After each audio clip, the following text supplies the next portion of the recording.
উমেশ চন্দ্ৰ নাথদেৱ আৰু তেখেতক আজিৰে জোৰ সমদল কাৰ্যসূচী উজ্জ্বলনী শাসন দিবলৈ আমি অনুৰোধ জনাইছোঁ। আমাৰ দাবী ন্যায্য দাবী, আমাৰ দাবী মানিব লাগিব। জনাইছোঁ গোৱালপাৰা জিলা আমাৰ আন্দোলনৰ মুখ্য দাবী হ'ল অসমৰ এটি অতি প্ৰাচীন খিলঞ্জীয়া ভূমিপুত্ৰ নাথযোগী জনগোষ্ঠী।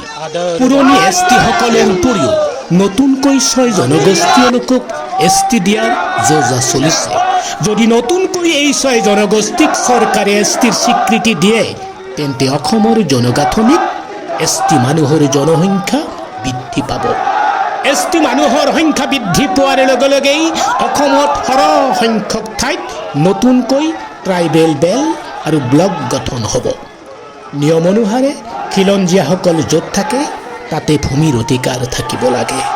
যদি নাথযোগীসকলৰ ভূমিৰ অধিকাৰ হেৰাই যায় আমি নিজৰ ঘৰতেই নিজেই বিদেশী হ'ম।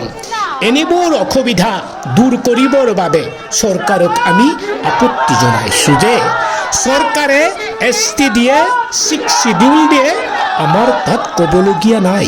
কিন্তু আমাৰ ভূমিৰ অধিকাৰ, চৰকাৰী চাকৰিৰ অধিকাৰ এছ টিৰ দৰেই থাকিব লাগিব।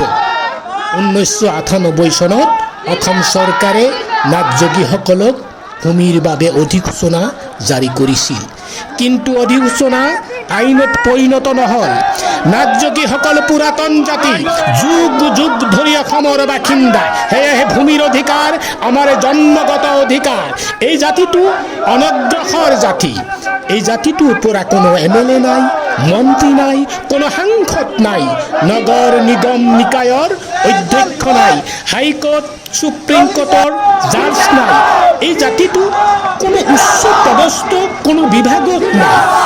এই জাতিটোৰ উন্নতিৰ বাবে আগুৱাই নিয়াৰ ক্ষেত্ৰত চৰকাৰৰ নিশ্চয় প্ৰয়োজন আছে। অসমত প্ৰায় 40ৰ পৰা 45 লাখ নাথযোগীয়ে বসবাস কৰে। সেয়েহে আমাৰ দাবী খিলঞ্জীয়া নাথযোগীসকলক পূৰ্ণাংগ সংৰক্ষিত শ্ৰেণীৰ মৰ্যাদা দিয়ক। নাথযোগী উপগ্ৰহীয় স্বায়ত্ত পৰিষদ গঠন কৰক। আমাৰ মাটি আমাৰ অধিকাৰ, এয়াই আমাৰ অসম চৰকাৰলৈ আবেদন। সেয়েহে আজি দুধনৈ গোৱালপাৰা জিলাৰ নাথযোগীসকলৰ এয়া উত্তাল অগ্নিশিখাৰ সবল প্ৰতিবাদ। হৰ হৰ মহাদেৱ।